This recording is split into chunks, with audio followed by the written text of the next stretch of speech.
How's it going? This is bigSHow, theGod. Just another podcast on my Thoughts of a God series.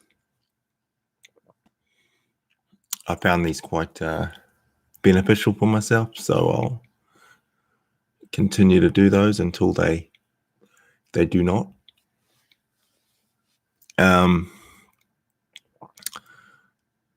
The topic of this one is change using self-awareness.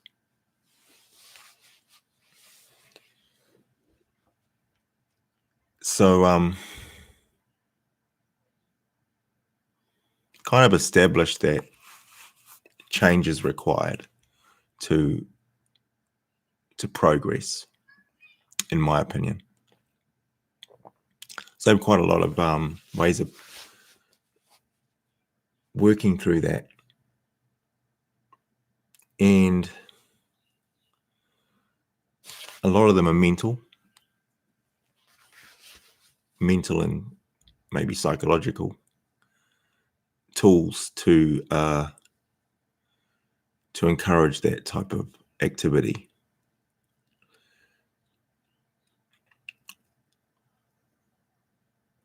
Because if change is difficult, then it would make sense that you would need quite a few tools and mental focus to get through this, to actually change.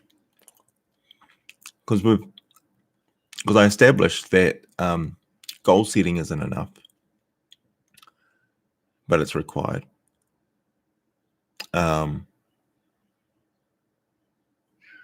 Scientific evidence doesn't seem to be enough,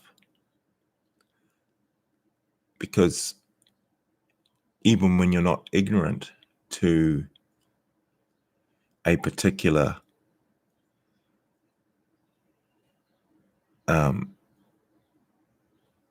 outcome from an action, that doesn't mean you change the action, right? So what is it? It's almost like you have to have all of them together, in my opinion. And it's the emotional piece. So if you have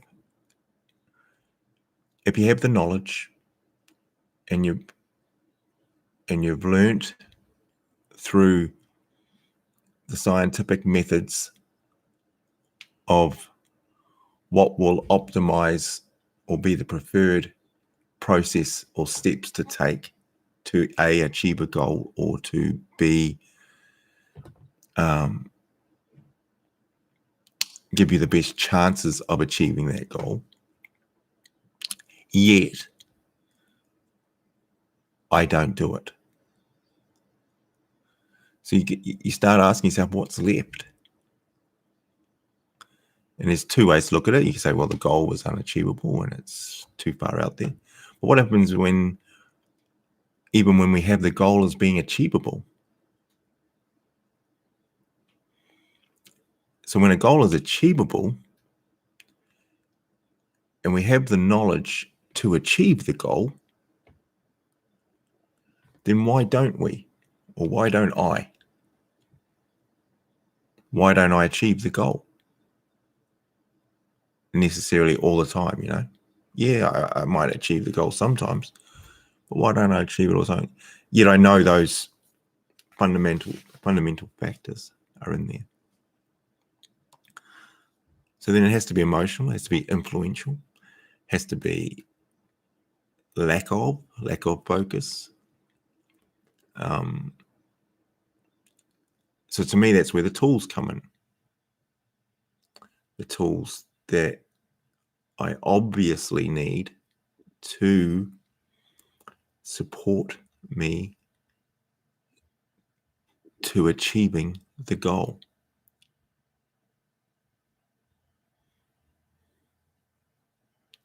Now, some of these goals are tricky, especially when they're like a fitness goal. We don't get to the goal and then it stays there. So if you like save $1,000, you get to the $1,000 and you just stay there. You get to a certain body weight and you just stay there. It's a system that's churning all the time. But to continue to go on that path takes consistency generally, and then consistently requires more change. So this is a difficult one. So what I wanted to do is just share some of the more recent work I've been doing, which I've had some really good results with, of working through change using self-awareness, pretty much.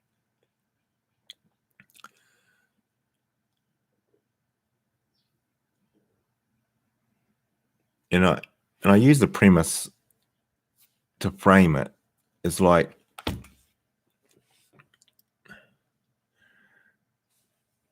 this may be fitting into the same thing. If you're delusional, how do you know you're delusional? Which is the piece to challenge the goal setting, I guess. Because it was still my assumption that I can achieve the goal. And when a goal is achievable, sometimes it's because you've achieved it before. So that's reasonable evidence. And then if there's a goal that you have not achieved, but you've got enough evidence to suggest that you will achieve it, then the timeline is all that's required there to prove it. So that doesn't lead you to delusional yet. It's when the goal itself becomes too abstract that you are delusional. If you would think, someone would probably call me delusional if I said, well, I think I'll have $1 billion by next month. Delusional. So working out where I am delusional in areas of my goal setting. And so I guess that's why I use tools like bringing them back down to 3 yearly type goals, monthly. If you break it down that way, you've achieved what you can within the time, but it's generally reduced delusion.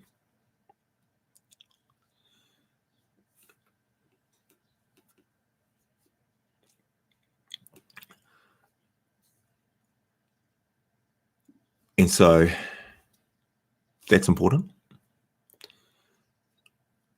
And then you have, within that, you might have thought that was a rational approach. And then how do you know you're rational and how do you know you're irrational? If you're irrational, how do you know you're irrational? And unfortunately, the only way to do it is to do the goal and fail or have the timeline, and there's your evidence. And then to keep reflecting on that evidence and changing it. But at some point, it's irrational.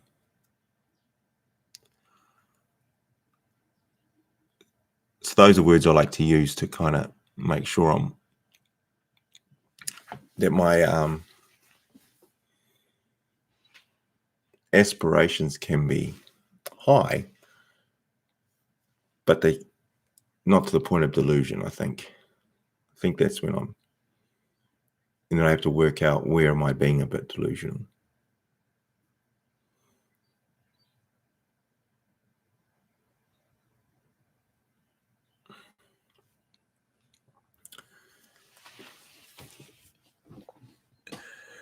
So self-awareness, I had some cases the other day. It's really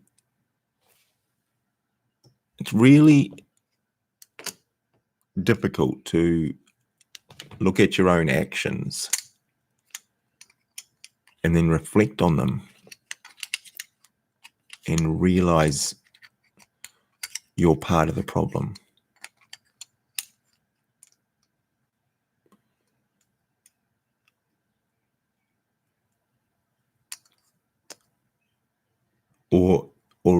And then start realizing, what is it going to take to do something about it? Because the other subject matters, I said, well, we know what they are. What happens if they're personality ones? What happens if they're, situational? So when you're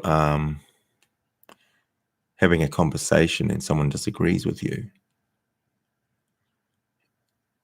and how do you try to negotiate or work through the problem? What part do you play in it?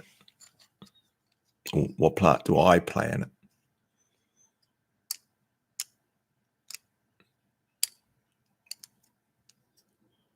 And especially when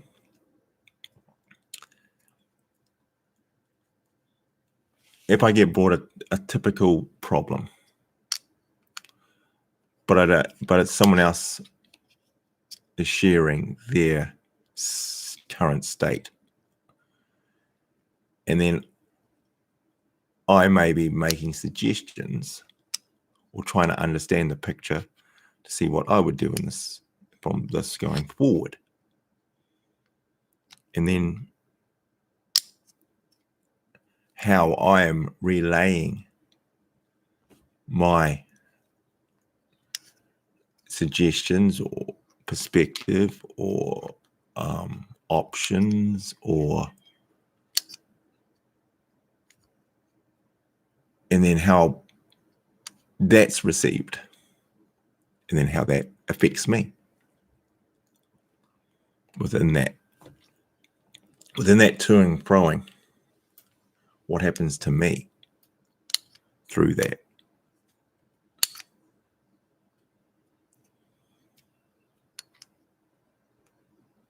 And then what happens to them through that same interaction?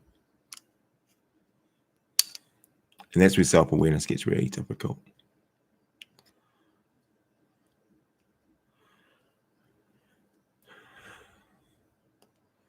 So having the patience, right? But letting the other person know you've got the patience, because you're not sending those signals out, emotional signals of frustration, anger, irritation through the conversation, or blaming, or telling them that, or even if you don't tell them they're stupid, they feel stupid. And that's something I do constantly. That's something I have. And if that's a framework of realizing that I have that, I can laugh it off. I can suggest that that's part of it, and that's your problem, not mine, which I'm good at doing. But realizing that that's actually hindering my progress. And so the self-awareness of knowing that that's what I have, that's there, that's valuable, is that I start realizing that, hold on, if I work on that, if that's the challenge for me, is to realize in real time that my reactions are becoming shorter or more sarcastic or aggressive or any way within that discussion, that's on me to pull myself back in, realize I'm doing it, and then use that knowledge to change your approach or to change yourself amongst the issue. Now that's difficult, man. Well, it's difficult for me.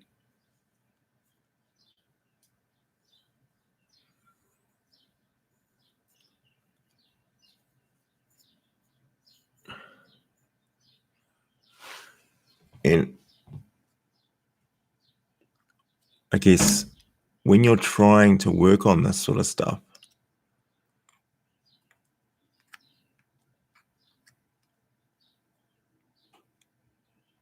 it takes more work because feedback's required in this, because evidence is required to see that you're not doing it so often. But then it's back to your self-awareness that you're not doing it as often or at all.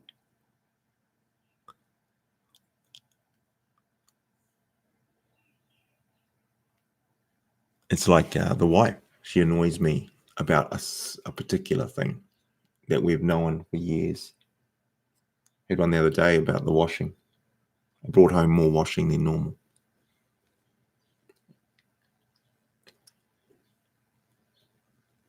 And she started questioning me on it quite sternly and quickly. And I went, I went to that point of going, who do you think you're talking to? And so realizing I can do it at any time, all the time, and having the self-awareness that that's not how I want to portray myself, yet it's there. And so it's a decision to make, a choice to make,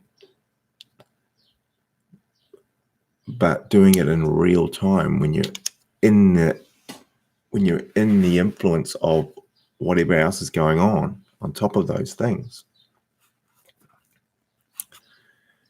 it's there. And so the amount of energy it takes to pull yourself back in.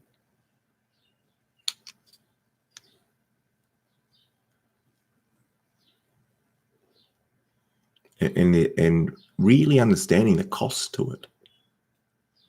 The cost is more than I think. So if I do this sort of work on me being more self-aware of the frustrations of my and pushing my emotion and my frustration onto someone else,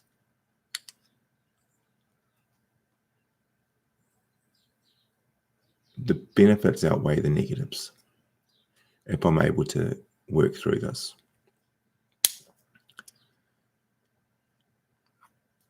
And the difficult thing is, well, not difficult,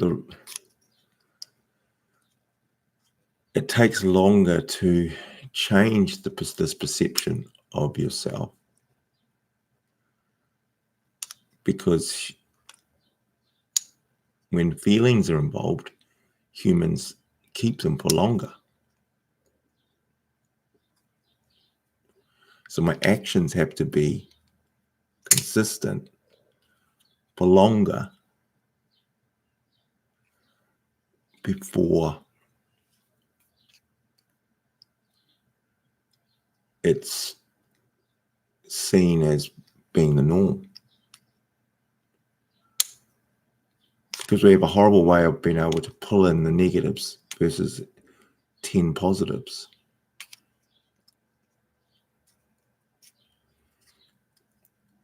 And what we got to realize too is that doesn't matter. It makes no difference if someone pulls in just the negatives about me over a timeline of 5 years, 10 years, 20 years. It makes no difference. It's what I've done today.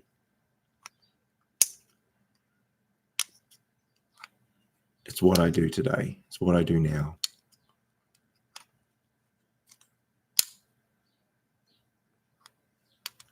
Because if I genuinely self-improve in that area, if I'm genuinely self-aware of what I'm doing in a situation or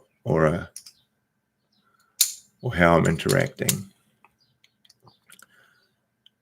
if I genuinely change and it's consistent,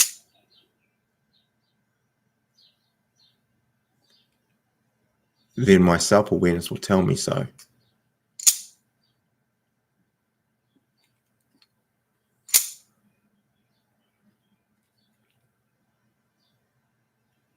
That's the great thing about this approach.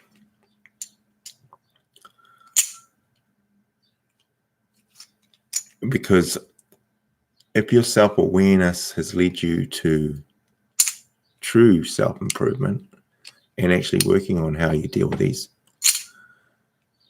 you're going to have a lot more interactions going forward that will allow you to practice it and get you from here to here. If you're using the authentic, honest, truthful way of self-awareness.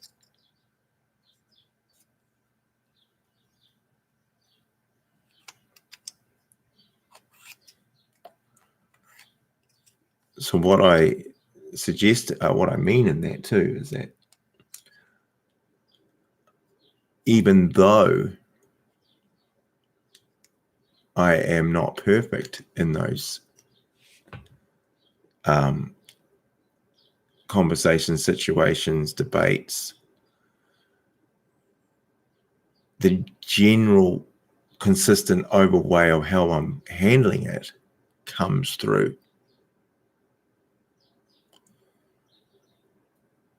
Because the actions of debating and learning and wrestling with change is not a straight line.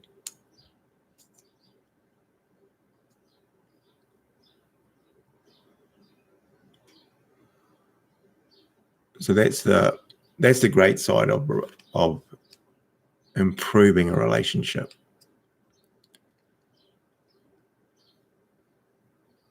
Is that the behavior within the relationship changes, yet the process of progressing, achieving, having some success, that's still the outcome. In fact, it's an opportunity for why I'm doing this. It actually creates that type of outcome. Because if I don't, if I stay the same, then I'll have the same result. Now, people will argue, well, if you're having progressive results, then that's what you're after.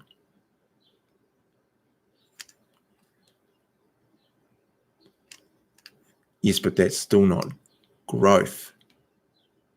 Progressive results can be measured. You can't, it's not progress if you save $1,000 last year and then you save another $1,000 the next year.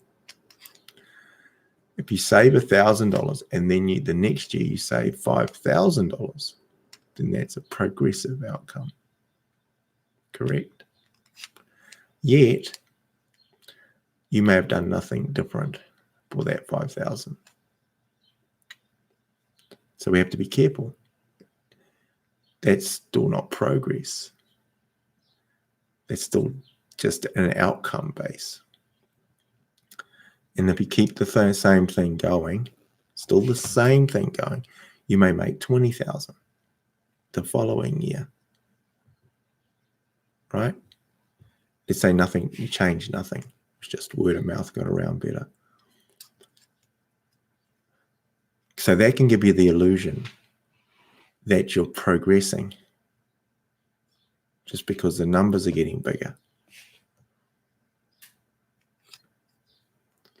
Well, that hasn't. What's in the process and the infrastructure there is that you would need to change something in there to go from when you ended up with 20 to hit 50, to hit 30. Work would have been done to achieve that. Because at some point, work's going to be required to achieve the same.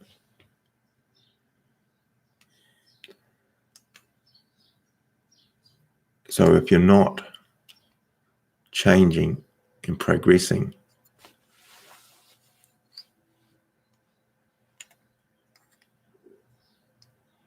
then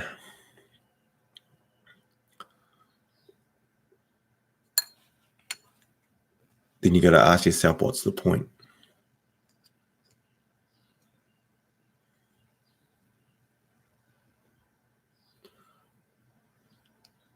Because what I've always found good about change, when you've actually made changes, you always have the option to go back to it. You always have that option to go back. And when it's a physical thing or a mental thing or a mental adjustment, it may be that it's still there. It's more than likely when it's a personality habit or the perceived personality habit. It's probably still there. It's just you've made decisions to do it slightly differently.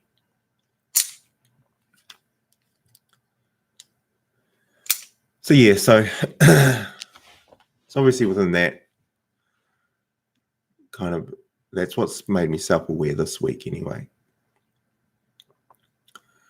was my emotional feelings from reactions that others have, and then dealing with these variances each day, and then seeing what I'm doing through that interaction, reflecting on it. And that can be a simple case of just seeing how short I am with a particular subject, and realizing some rest is required, or some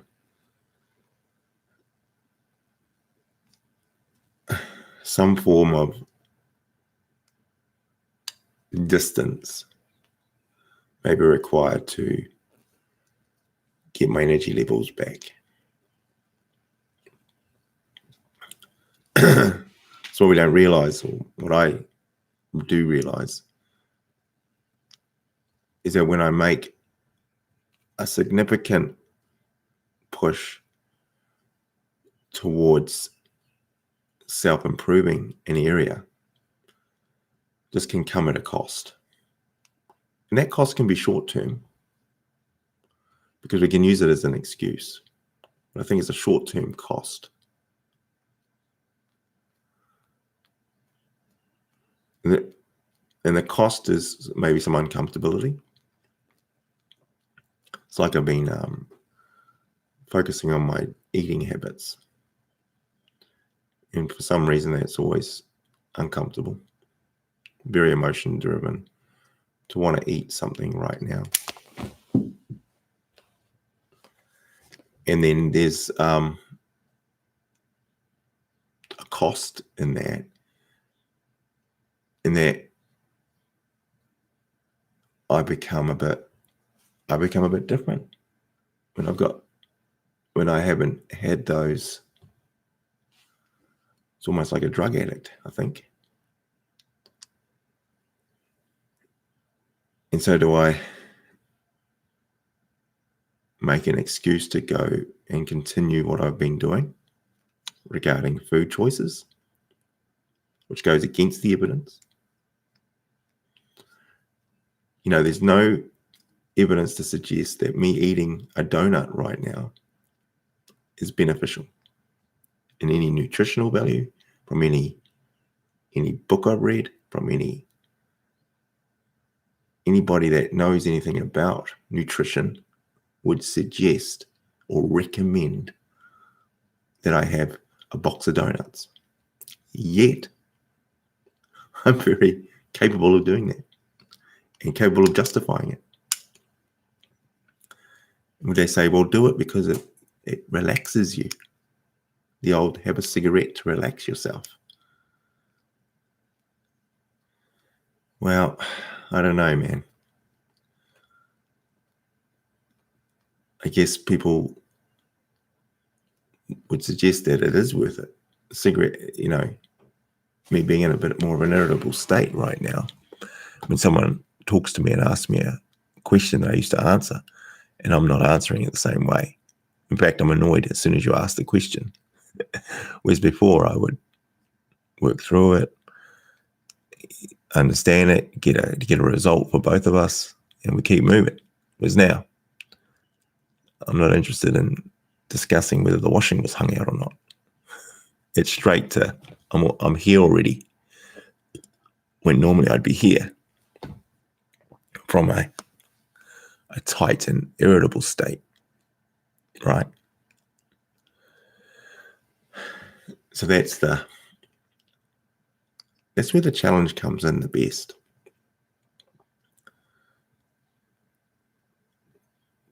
Because this is where I get the most out of it. The most out of it is when I am irritable.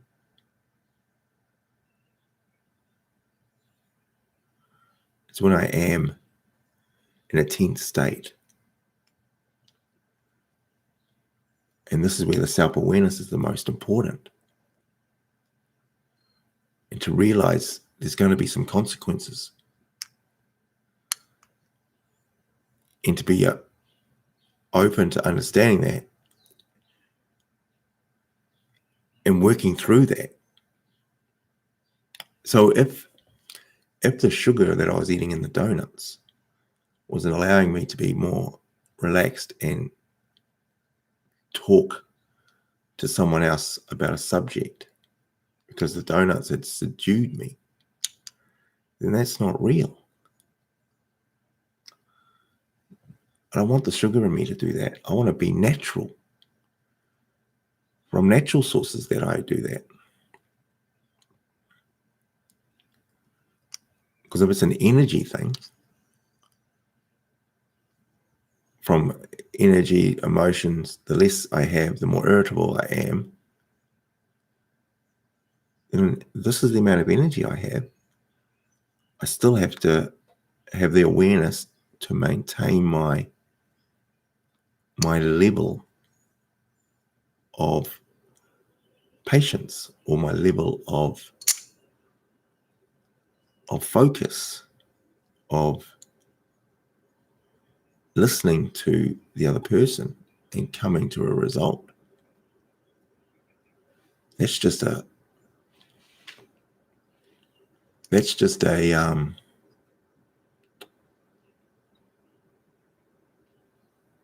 adjustment that I have to make psychologically to realize I'm being affected by my energy levels. And sort out your energy levels, but without the donuts, chocolate, the biscuits, or whatever it may be, if that's what you're going through. If you've got a deficit of something.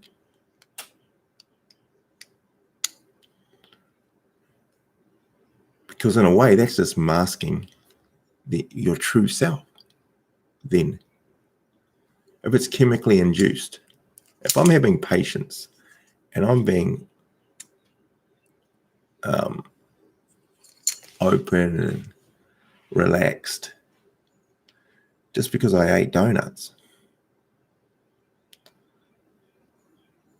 then what about when I don't have donuts?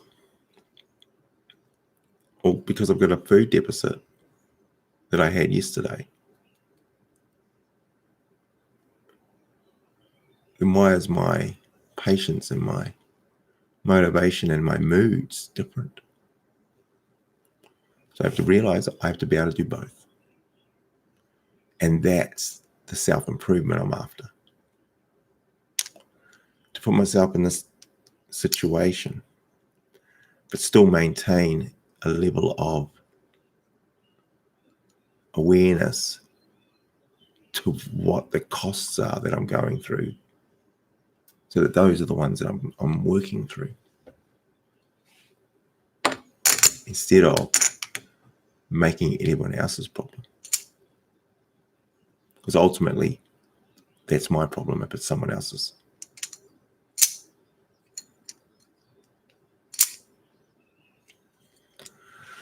So that's what this one was really about, to be honest.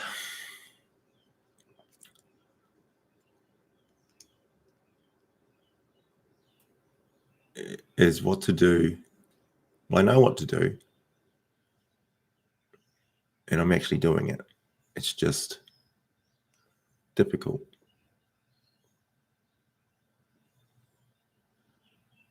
And it's quite cool capturing it that in this sort of real time, because I've noticed I've done it to people in more recent times within projects.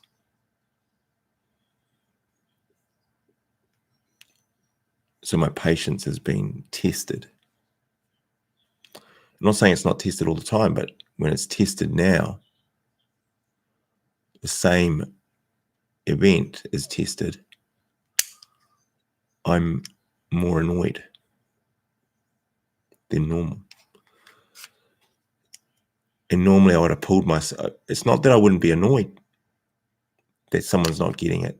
It's how I would react to them not getting it. And that's the point. It's how I'm reacting to that. Now, it's because my energy levels are less, is why I'm reacting this way. Then that's me again. And what do I do about it? And if that's the real me, that's the challenge. That's the lesson. That's the opportunity I have. Because if it's the real me, that's what I'm after. And that's what I want to improve. That's what I want to change. I want to change the real me. I had this one the other day, I do intermittent fasting, right? And I eat once a day about 4 o'clock, between 4 and 8. And I found a hack for that because I just ate what I normally would have eaten between 4 and 8. Trust me, that ain't hard. Well, not for me anyway. Might be for others. So it had benefits to it, but it didn't solve the behavior. It just refrained the behavior for a bit longer, which I thought was a win. And I still do. So now the challenge, and this is why my reactions have been changed and different a bit, is that that's not good enough.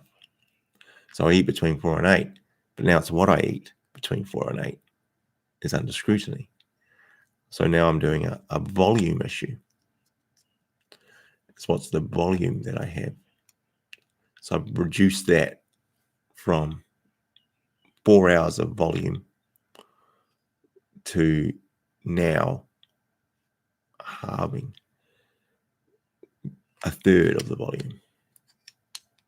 And it's very, very basic. And that hurts over a 3, 4, 5 month period. So I'm in must be getting close to 2 weeks. 2 weeks of that type of, how long has it been?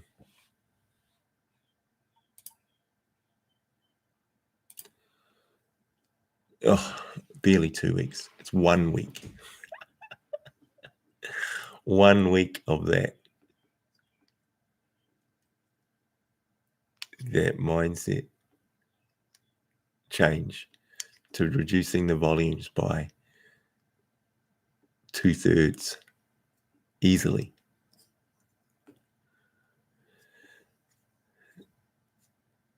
So we're talking portion sizes. I didn't want to go down those roads. It was hard enough for me to get to this 4 o'clock freaking thing. But now getting to portion sizes is another journey. And well, I've had a week of it, and I know for a fact I've stuck to it. So that's good. And I know for a fact it's had an effect on my tolerance. So I'm not changing the food deficit. I'm going to have to change the energy levels I put in, the work I do, to reacting to others. Because if this is the real me, then the real me needs some work, which is why I'm doing this. Because if I require work, that's an opportunity.